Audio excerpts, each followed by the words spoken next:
नमस्कार, मी संजय वजरेकर. शिक्षण कट्टा या वाहिनीवर आपलं सर्वांचं स्वागत. आज 18 सप्टेंबर या दिवशी घडलेल्या मुख्य घटना आपण आज दिनविशेषच्या माध्यमातून पाहणार आहोत. आजच्या दिवशी 1905 साली हॉलिवूडची ख्यातनाम अभिनेत्री ग्रेटा गार्बो हिचा जन्म झाला. त्याचबरोबर याच दिवशी 1921 साली बाटलेल्या हिंदूंना पुन्हा हिंदू धर्मात घ्यावे, म्हणजे धर्मांतर करून ते ख्रिस्ती आणि मुस्लिम झालेले आहेत त्या सर्वांना पुन्हा हिंदू करून घ्यावे अशी शंकराचार्य डॉक्टर कुर्तकोटी यांना विनंती करण्यात आली. याच दिवशी 1927 साली महाराष्ट्र चेंबर्स ऑफ कॉमर्सची स्थापना झाली. याच दिवशी 1954 साली महाराष्ट्रातील पहिले तारांगण दर्शक पुणे येथे कार्यरत झाले. याच दिवशी 1986 साली महिलांनी एक इतिहास घडवला. सर्व महिला कर्मचारी असणारे जेट विमान मुंबईहून गोव्याकडे निघाले. आजच्या दिवशी म्हणजे 18 सप्टेंबर 2002 या दिवशी मृत्युंजय या आपल्या पहिल्याच कादंबरीने साऱ्या महाराष्ट्रात लोकप्रिय झालेले सिद्धहस्त लेखक मृत्युंजयकार या उपाधीने गौरवलेल्या शिवाजी सावंत यांचं आज निधन झालं. आजच्या दिवशी 2016 साली उरी येथे पाक दहशतवाद्यांनी केलेल्या हल्ल्यात 17 भारतीय जवानांना वीरमरण आले. तर विद्यार्थी मित्रांनो, या होत्या आजच्या घटना. आता आपण वळणार आहोत एका मुख्य घटनेकडे. आज 18 सप्टेंबर 1871 या दिवशी राखेतून उडालेल्या फिनिक्स पक्षाची मी तुम्हाला गोष्ट सांगणार आहे. आपल्या सर्वांना फिनिक्स पक्षी माहिती आहे, तो कल्पनेतला आहे आणि असं म्हणतात की तो मेला म्हणजे राखेतला पडलेला असताना सुद्धा तो जिवंत झाला आणि त्यांनी उंच भरारी घेतली. अर्थात असा फिनिक्स पक्षी नाहीये, पण या म्हणीला पात्र झालेले अनेक लोक आज आपल्या जगामध्ये हयात आहेत आणि त्यांचं एकंदर कर्तृत्व पाहिलं की असं वाटतं की खरंच फिनिक्स पक्षी होता का. त्यात एक फिनिक्स पक्षाचं नाव आहे लान्स आर्मस्ट्रॉंग. लान्स आर्मस्ट्रॉंगचा जन्म आजच्या दिवशी म्हणजे 18 सप्टेंबर 1871 या दिवशी अमेरिकेच्या टेक्सास प्रांतात झाला. लहानपणीच तो त्याच्या वडिलांच्या सुखाला पारखा झाला. त्याचं कारण असं की त्याच्या आई वडिलांमध्ये काही भांडणं झाल्यामुळे घटस्फोट झाला आणि वडील त्याला सोडून गेल्यानंतर तो आईच्या जवळ थांबला. आईने त्याच्यावर संस्कार घडवले. थोडक्यात त्याच्या जडणघडणीत त्याच्या आईचा वाटा मोठा. लहानपणापासून खेळाची उपजत आवड असणाऱ्या आर्मस्ट्रॉंगला सायकल चालवण्यासाठी जी नैसर्गिक गुणवत्ता लागते ती त्याच्या अंगी बालपणीच होती आणि त्याचं फळ त्याला मिळालं. एका प्रशिक्षकाने त्याच्यामध्ये असणारे हे गुण हेरले, त्याला सराव करण्याची संधी दिली आणि स्वारी चक्क ऑलिम्पिक मध्ये सहभागी झाली.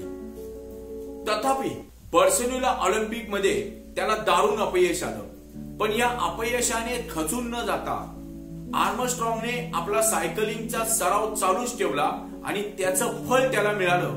1995 साली $10 कोटी टूर दी पॉट ही शर्यत त्याने वयाच्या अवघ्या 25व्या वर्षी जिंकली. पैशासह मान, प्रतिष्ठा, सन्मान सर्व काही आर्मस्ट्रॉंगला प्राप्त झालं. यानंतर त्याने कधी मागे पाहिलंच नाही. सायकलिंगच्या शर्यतीमध्ये आपल्या देशामध्ये सायकलची शर्यत मुंबई पुणे मॅरेथॉन अशी एक सायकल शर्यत असते. मॅरेथॉन शब्द चुकून आलेला आहे. मुंबई पुणे सायकल शर्यत म्हणजे ती मुंबईला सुरू होते आणि पुण्याला संपते आणि घाटातून काय तो तिचा अवघड वाटेवरचा प्रवास असतो.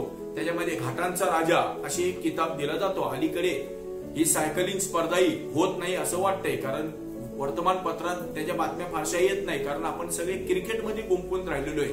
त्यामुळे टूर द फ्रान्स ही स्पर्धा कशी असते ह्याचं नुसतं वर्णन केलं तरी तुमच्या अंगावर शहारी येते. ही स्पर्धा 1 नव्हे 2 नव्हे तब्बल 3 आठवडे ही स्पर्धा चालते. त्यातला 1 आठवडा जवळजवळ ही स्पर्धा चक्क डोंगर दऱ्यातून चालते. म्हणजे या 3 आठवड्यात सपाट रस्ता, पाणी, त्याचबरोबर खडबड रस्ता, डोंगर, दर्या, नदी, नाल्यातून ही शर्यत पार करावी लागते.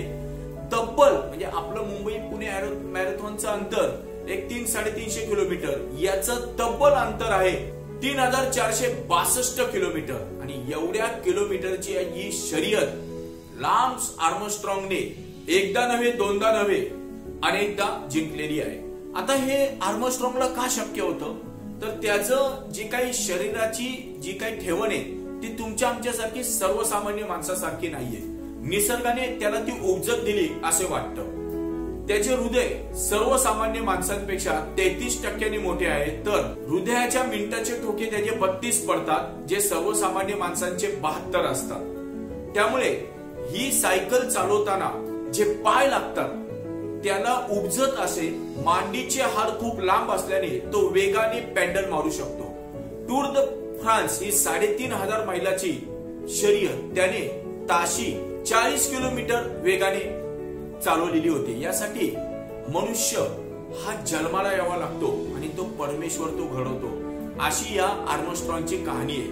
असा हा आर्मस्ट्रॉंग ऐन बहारात असताना अचानक एकाएकी तो कोसळला म्हणजे तो घरातच पडल्यानंतर जेव्हा त्याच्या निदान करण्यात आलं की काय झालं ते ऐकलं तर तुम्हाला धक्काच बसेल. त्याच्या आजारपणाचं निदान हे कॅन्सर मध्ये झालं आणि डॉक्टरांनी सांगितलं की आता हा मनुष्य कायमचा आयुष्यातून संपलेला आहे. सायकलिंग सोडा, 5-10 वर्ष जगला तरी चिकार.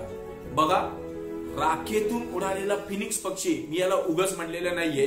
कॅन्सर मधून बरा झाल्यानंतर सुद्धा आर्मस्ट्रॉंगने टूर दी फ्रान्स ही शर्यत जिंकली आणि त्यानंतर तो अनेक स्पर्धा जिंकतच राहिला आणि एवढ्या स्पर्धा जिंकून आपल्याकडचा आलेला जो काही पैसा आहे, ह्या पैशाची त्यांनी एक मोठी ट्रस्ट बनवली आणि हा सगळा पैसा त्यांनी गोरगरिबांना आणि विशेषतः कॅन्सर फाउंडेशन उभारून गरीब लोकांसाठी कॅन्सरचे मोफत उपचार व्हावेत याच्यासाठी त्याने फार मोठा आपला निधी दिला. आपल्या विशेषतः क्रिकेटपटूंनी हा आदर्श ठेवायला पाहिजे आर्मस्ट्रॉंगचा.